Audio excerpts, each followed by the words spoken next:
హే lovelies, నిన్న రథసప్తమి కదా. So ఇక్కడైతే బాగా చేస్తారనమాట టీటీడీ వాళ్ళు, తిరుమల తిరుపతి దేవస్థానం వాళ్ళు. తిరుమలలో అండ్ తిరుచానూరులో అయితే ఈరోజు దేవుళ్ళవి అన్ని వాహనాలు ఉంటాయి, రథాలన్నీ ఉంటాయి కదా, అవన్నీ మార్నింగ్ నుంచి నైట్ వరకు అన్నీ లైక్ బ్రహ్మోత్సవం టైప్ జరుగుతుందనమాట. సో అందుకే ఇక్కడంతా కోలాటాలు వేసేవాళ్ళు వాళ్ళందరూ ఉన్నారు.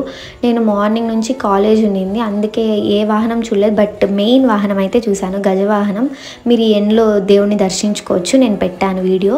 నాకు ఇలాంటి స్పెషల్ డేస్లో ఎక్కువ టెంపుల్కి వెళ్ళాలనిపిస్తుంటుంది. మార్నింగ్ నుంచి వెళ్ళలేదని చెప్పి చాలా బాధపడుతున్నా. ఇంకా ఇంటికి వచ్చేసి వెళ్ళి అమ్మవారిని దర్శనం చేసుకొని ఇక్కడ సూర్యనారాయణ స్వామి టెంపుల్కి వెళ్ళి సూర్యనారాయణ స్వామిని కూడా దర్శనం చేసుకున్నా. నేను చెప్పాను కదా గజవాహనం వచ్చింది అమ్మవారిది, ఇదే అనమాట.